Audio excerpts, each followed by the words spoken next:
Good afternoon. I'd like to welcome you all to my presentation today. My name is Jason Smith. I'm an actuary and a colleague of some of the members present here.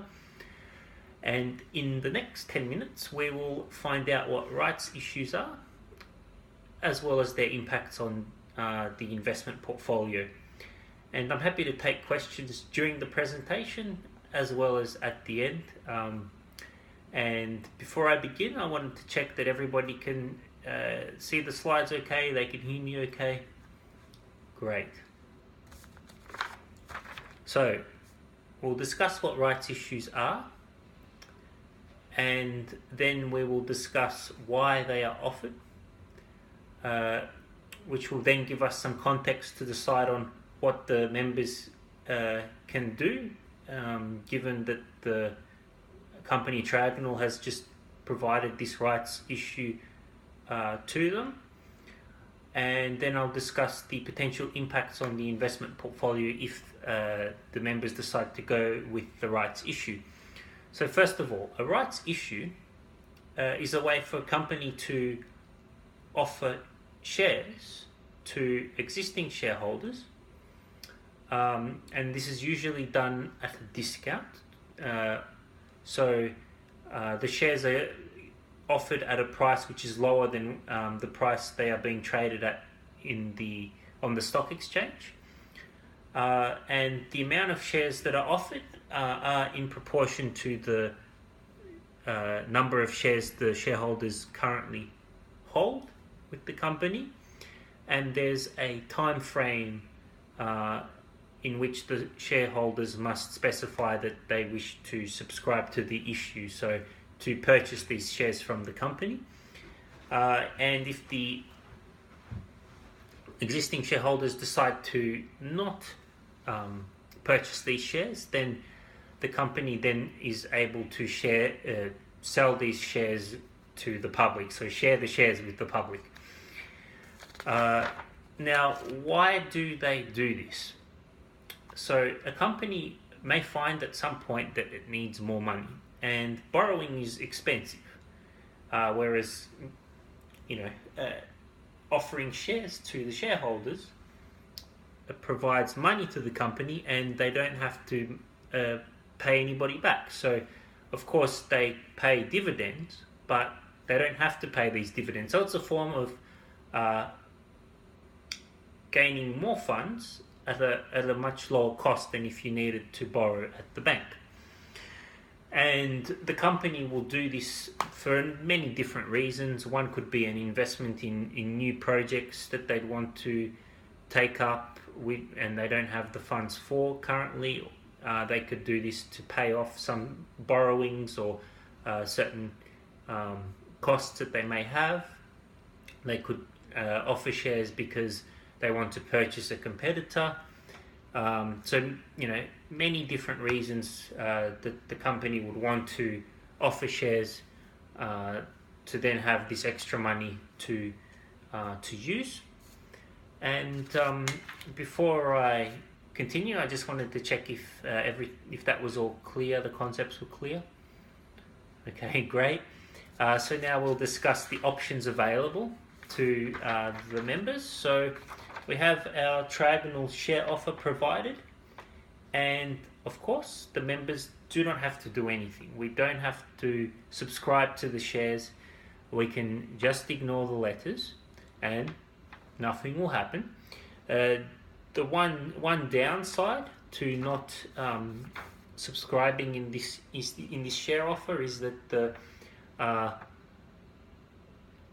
percentage ownership in the company the shareholders have will go down. So we are, I hope, all familiar with the concept that the number of shares you own is a measure of the percentage of the company that you own. So if more shares are issued, then your ownership falls if you don't take up these new shares that are offered. However, if we do purchase, then we need to decide how many of these shares we'd like to purchase.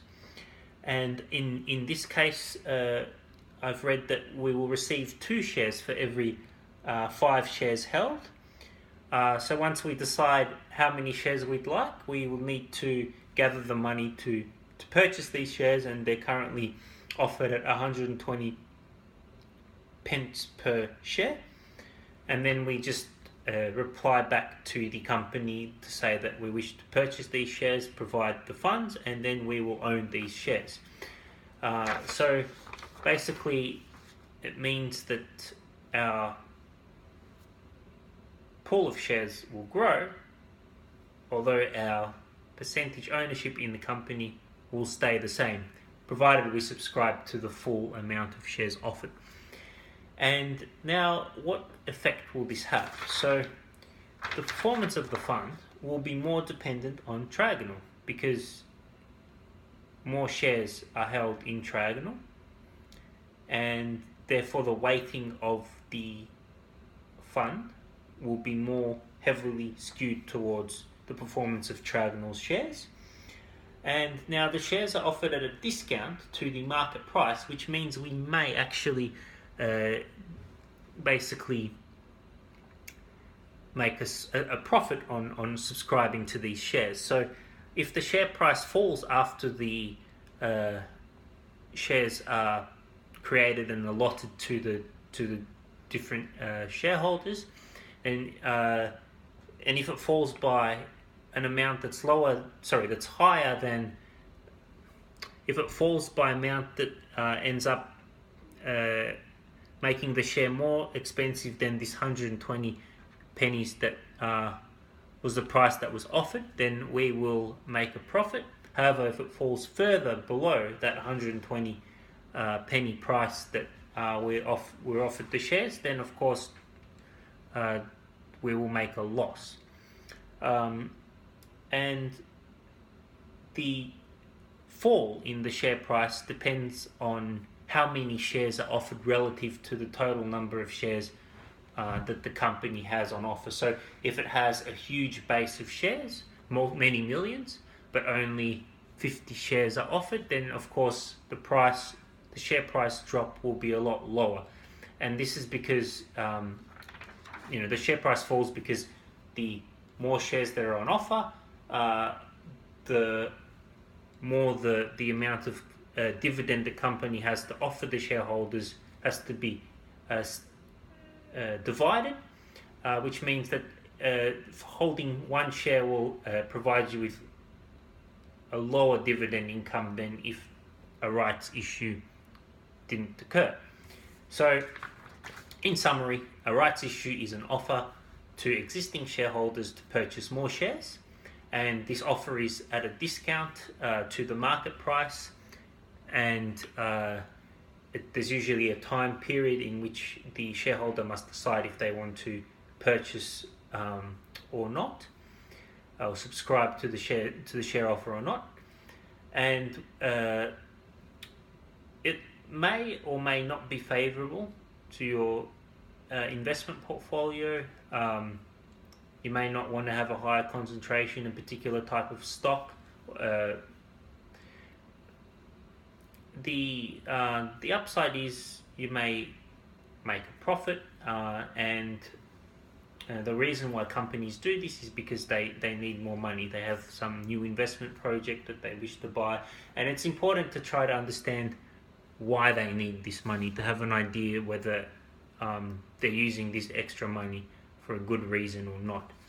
So that finishes my presentation. I just wanted to check if anybody had any questions. Well, no? Okay, well, great. Well, thank you for listening, and please take note of my contact details if any further questions arise. Thank you.